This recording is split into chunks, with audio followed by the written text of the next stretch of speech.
A time of war is a time of suffering. These were the words of President Jose P. Laurel during the Japanese occupation in World War II.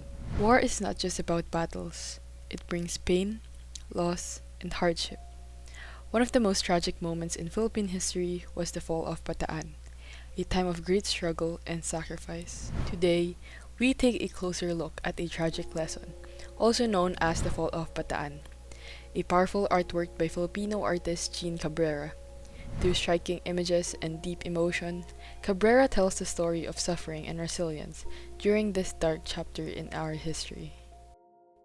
I grew up in Bataan. Along the roads, I would see these tall white obelisks, silent and unmoving. As a kid, I didn't really understand what they meant. I just saw the carved figures, bent over, slumped in exhaustion, barely able to stand. Beneath them, two words were written: Death March. Back then, I never really fully grasped the weight of those words. But as I got older, I learned. These markers trace the very path where around 75,000 Filipino and American soldiers were forced to march after the fall of Bataan. When I first saw a tragic lesson, it felt familiar, like the stories I grew up hearing. Cabrera's painting captures the exhaustion, the fear, and the overwhelming burden of those who lived through that time. It made me realize history isn't just in books, it's in monuments, statues, and street names.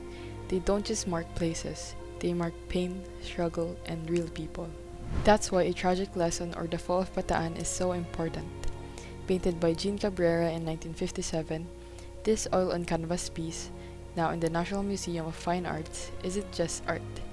It's a testament to the suffering, sacrifice, and resilience of those who endured the fall of Bataan and the Bataan Death March. This painting is based on real events, the Battle of Bataan and the brutal Death March. Thousands of Filipino and American soldiers were forced to march for days without food or water. Many never survived. Cabrera doesn't just depict war, he shows its true cost. The dark colors and rough brushstrokes convey exhaustion and struggle. The skulls, staring straight at us, aren't just symbols of death, they seem alive, pleading not to be forgotten.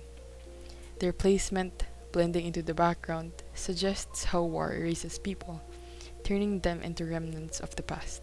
But this isn't just a history lesson, it's a warning. The different clothing shows that war didn't just take soldiers, it took ordinary Filipinos, and its effects didn't end with the battle, they lingered for generations. As Bataan fell in 1942, one final message was sent. Bataan has fallen, but the spirit that made it stand, a beacon to all liberty-loving peoples of the world, cannot fall. That's what this painting stands for, not just loss, but resilience, a reminder that history only becomes tragic if we fail to learn from it.